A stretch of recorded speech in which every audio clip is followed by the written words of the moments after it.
আসসালামু আলাইকুম বন্ধুরা, দেশটা এখন মগেমূলক হয়ে গেছে গা। এই যে পিছনে আছে পুলিশ প্রশাসন, আর এই পাশে দেখেন এই যে এই গাছগুলো দেখেন কাইটা কাইটা নিয়ে এসে কি করতেছে। তা আমি একটু দেখি ওনার সাথে কথা বলে উনি কেন এই গাছগুলো কাটছে। আসসালামু আলাইকুম খালা, ভালো আছেন? হ্যাঁ ভালো। আপনি এগুলো কি করতেছেন? এগুলো এই যে ফুলের দোকানে ফুলের তোড়া বানাই। আর আমি তো গরিব মানুষ, আমি অসুস্থ মানুষ, এই জন্যে পায়ে ব্যথা কোনো রকম করে খাই। 3 মাস ধরে বেতন পাই না আমরা। ভালো কথা। তো আপনি এই গাছগুলো এগুলো কোথা থেকে নিছেন? এই এখান থেকে। তো এগুলো তো একটা সরকারি জায়গা না, এগুলো এখানে হ্যাঁ, তো সরকার লাগাইছে, এগুলো সরকার তার রাষ্ট্রীয় সৌন্দর্যের জন্য।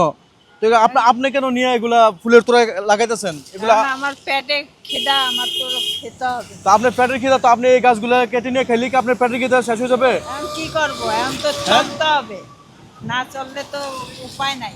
তো এগুলো তো অপরাধ, আপনি এখান থেকে যে নিচ্ছেন যে। অপরাধ, এখন কি করা দেবো, এখন তো কিছু করার নাই। কেউ কারোর কাছ থেকে তো আমি সাহায্য পাবো না, পাবো? কেউ আমাদের সাহায্য দিবে? দিবে না।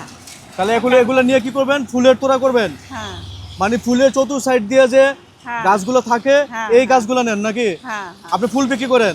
হ্যাঁ। আচ্ছা, আপনার ছেলে মেয়ে নাই? না, আমার ছেলে মেয়ে নাই। মেয়ে আছে তো, মেয়ে চলে গেছে, আর স্বামী অন্ধ। তা আপনি কি প্রতিদিন এগুলো নেন এখান থেকে? না, আমি প্রতিদিন নেই না, মাঝে মাঝে নেই, আমি পারি না তো। কি বন্ধুরা দেখেন, এই যে গাছের এই যে আগাগুলা উনি কেটে নিচ্ছে, এগুলো ফুলের চতুর সাইড দিয়ে দিয়েছিলেন উনি ডেকোরেশন করে ফুল বিক্রি করে। কিন্তু এগুলো তো আসলে দেখেন এই যে এগুলো সৌন্দর্যগুলো নষ্ট হয়ে যেতেছে। এই যে দেখেন গাছগুলা, এই যে দেখেন এই গাছগুলা আগাগুলা এভাবে কেটে কেটে নিয়ে যেতেছে। তো যাই হোক, আসলে তো এগুলো দেখার কেউ নাই, কারণ হচ্ছে যে উনার কথা হচ্ছে যে উনার পেট চালাইতে হবে। এখন পেট চালাইতে গেলে মনে করেন যে কোনো জিনিস উনার বিক্রি করতে হবে, কাজ করতে হবে, কর্ম করতে হবে। তো এখন এটা কি বৈধ না অবৈধ এটা ওনার দেখার বিষয় না, ঠিক আছে? তা আপনি কি আজকে ফুল বিক্রি কখন থেকে শুরু করবেন? এই যে এখন নিয়ে যাব। এখন নিয়ে ফুল ভাইদের তাও বিক্রি শুরু করবেন? হ্যাঁ, কি ফুল বিক্রি করবেন? গোলাপ আছে, ইয়ে আছে, চন্দ্রমল্লিকা আছে, এসব সব নিয়ে বেশি। আচ্ছা, তো এগুলো কাকে দিয়ে বিক্রি করেন?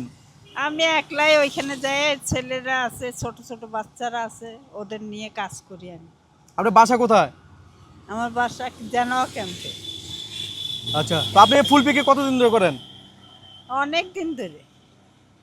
অনেক দিন ধরে না? হ্যাঁ, অনেক দিন ধরে। মাঝে আবার ওই যে বৃষ্টি কাদার দিন বিক্রি হয় না, বিকেল টাইমে কিছু হয়, স্যাররা নিয়ে যায়, বেগম সাহেবরা নিয়ে যায়। তো এখানে কে থাকে? ফোন যায়। এখানে কে থাকে আর? আমার স্বামী অন্ধ, বাসায় থাকে। আচ্ছা, মানে এগুলো বিক্রি করে তো আপনার সংসার চলতেছে, তাই না? হ্যাঁ, এগুলো বিক্রি হচ্ছে। তো দুপুর তো হয়ে গেছে গা, হ্যাঁ, এখন ওখানে নিয়ে বিক্রি করবেন, তা আপনি খাওয়া দাওয়া করবেন কই? খাওয়া দাওয়া কিছু খেয়ে নেব, রুটি পাউরুটি এসব খেয়ে নেব। তাই না? আপনার গ্রামের বাড়ি কোথায়? গ্রামের বাড়ি কুষ্টিয়া। কুষ্টিয়া। তো বন্ধুরা, আপনারা তো শুনলেন ওনার বিষয়টা।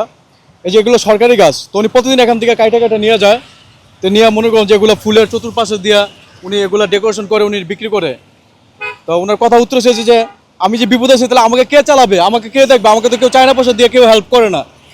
তো যাই হোক, উনি যেহেতু একটু সমস্যা আর উনার স্বামী অন্ধ, তো দেখি আমি উনার জন্য কি করতে পারি। তবে আমি উনাকে নিষেধ করবো যে আপনি আর কখনো এগুলো এখান থেকে নিবেন না। হ্যাঁ, এগুলা এদের সৌন্দর্য নষ্ট হয়ে যায়, আমার কথা বলছেন? এগুলা কখনো এখান থেকে নিবেন না, ঠিক আছে? তো আপনি যদি দুপুরে খান নাই, তো দেখি আপনার জন্য আমি বেশি কিছু করবো না, অল্প কিছু দেবো। এই ধরেন, এই 500 টাকা আপনার জন্য,